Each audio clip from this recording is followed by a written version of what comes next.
Selamat pagi semuanya teman-teman MSI, teman-teman MSI Alpha. Semangat pagi ya untuk kita semua. Oke, kita balik lagi nih di pagi hari ini. Kita mau bahas tentang perangkapan dan penambahan tugas. Apakah itu dipandang sebagai beban atau tantangan? Untuk lebih jelasnya lagi, gambaran apa sih yang terjadi di perusahaan-perusahaan di luar sana, ataupun nanti lebih spesialnya di PT Cosco Shipping Lines Indonesia bersama Ibu Daru Ambaretno Daneswari, SPSI CMHA. Itu ya, ini ada ahli handwritingnya nih. Ampun, saya takut nih untuk nulis tangan di depan beliau. Oke, panggilannya ini dengan Bu Adin ya, lebih panggilan sehari-harinya gitu ya. Bu, selamat pagi Bu.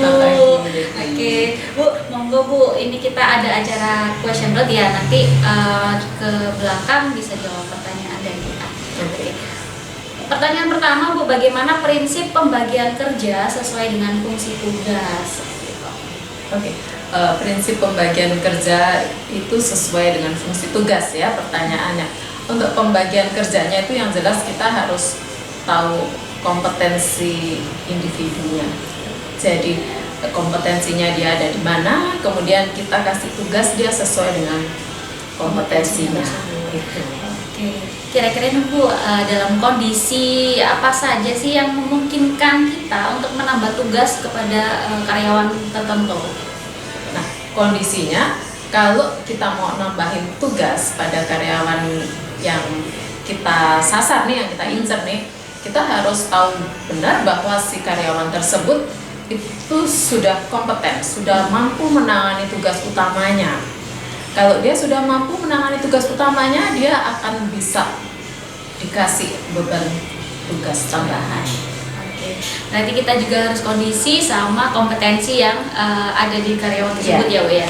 Oke, kira-kira nih bagaimana agar penambahan tugas tersebut bisa diterima oleh karyawan? Karena kan karyawannya potensinya ada, tapi maunya ya nggak ada. Nah, itu memang susah-susah gampang ya. Jadi memang sebetulnya karyawan itu atau setiap orang itu punya potensi. Nah, cuman sekarang dia paham nggak dia punya potensi itu. Jadi kita harus tawarin dulu ke dia, kita harus ajak ngobrol dulu bahwa dia potensinya ada di sini, kemudian ada tambahan tugas yang sekiranya sesuai dengan kompetensinya dia. Oke, harus dikasih ruang untuk komunikasi sama digali juga ya Bu ya. Oke, jika dikaitkan dengan proses rekrutmen karyawan, ini karyawan baru nih Bu. Nah, sedangkan kita di perusahaan kita sudah ada seperti ya perangkapan jabatan kayak gitu ya. Tapi kalau untuk orang baru yang dia belajarnya dari internet, skopnya lebih ke spesialis ya Bu ya. Itu ketika ditawarin pekerjaan mungkin di Cosco sendiri, itu gimana Bu untuk menjelaskan, oh ini skopnya seperti ini loh kayak gitu. Biasanya kalau untuk rekrutmen baru kami jelaskan di depan. Pada saat ngobrol untuk interview itu kami jelaskan di depan bahwa tugasnya adalah ini. Kemudian tugasnya yang tambahan adalah ini.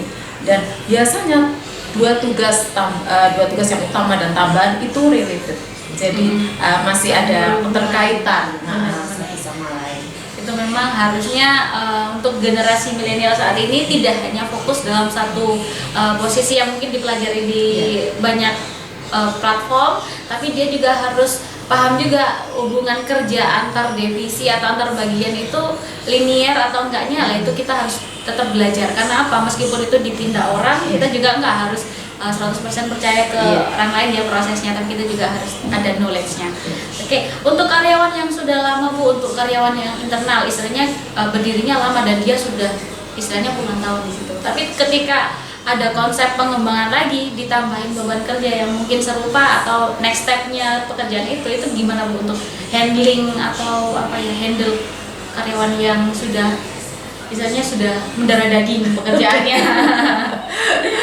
Pada umumnya bagi karyawan-karyawan yang lama bekerja di satu perusahaan itu sebetulnya dia itu punya potensi, tapi potensi itu tertutup oleh tugas kesehariannya dia, dan itu tersembunyi. Dia harus ada satu diskusi gitu ya, kita kasih dia bahwa ini kamu sebetulnya pada saat kamu mengerjakan ini potensimu ada di sini, ada di sini. Nah, itu sebenarnya related dengan tambahan tugas yang ini. Kamu mau coba nggak? Jadi kita harus tumbuhkan kemauannya dia. Benar juga nih teman-teman yang lain mungkin yang fokus di satu bidang, jangan lupa kuasain di bidang lainnya untuk merangkap atau untuk memperjelas jenjang karir. Mungkin bisa ditambahin kompetensi yang lain. Betul. Ya. Oke, upaya yang sudah dilakukan tadi sudah upayanya ya untuk memberikan penjelasan, memberikan wadah untuk karyawan yang lain kalau misalnya ada pengembangan itu keluh kesahnya seperti apa gitu ya. Nah, Bu, untuk yang terakhir, bagaimana memastikan keberhasilan pelaksanaan upaya tersebut biar endingnya itu happy gitu. Kalau keberhasilan itu tidak lepas dari individu, effortnya individu yang terkait ya. Nah, itu keberhasilan itu akan bisa bikin orang itu happy kalau memang dia mencintai itu. Dan kalau ukur keberhasilannya bagaimana, itu memang ada appraisalnya, ada penilaiannya. Tapi supaya happy ya intinya dia harus mencintai pekerjaan itu.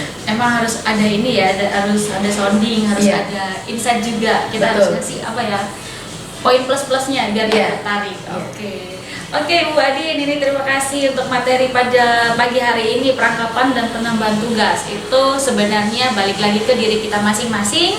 Apakah kita memilih hal tersebut menjadi sebuah beban atau justru malah tantangan yang akan membuat kita naik satu level di potensi di kualifikasi yang kita dudukin pada saat ini. Oke, semoga menjadi inspirasi ya tayangan kita pada pagi hari ini. Terima kasih Bu Adin sudah hadir dan menyempatkan waktu untuk mengikuti acara di MSI Consulting sama membagikan informasi kepada teman-teman. Untuk teman-teman yang lain jangan lupa like, komen, subscribe juga untuk channel kita, bantu kita untuk bisa membagikan ilmu ke teman-teman yang lain juga. Oke, terima kasih, semangat lagi semuanya. Terima kasih.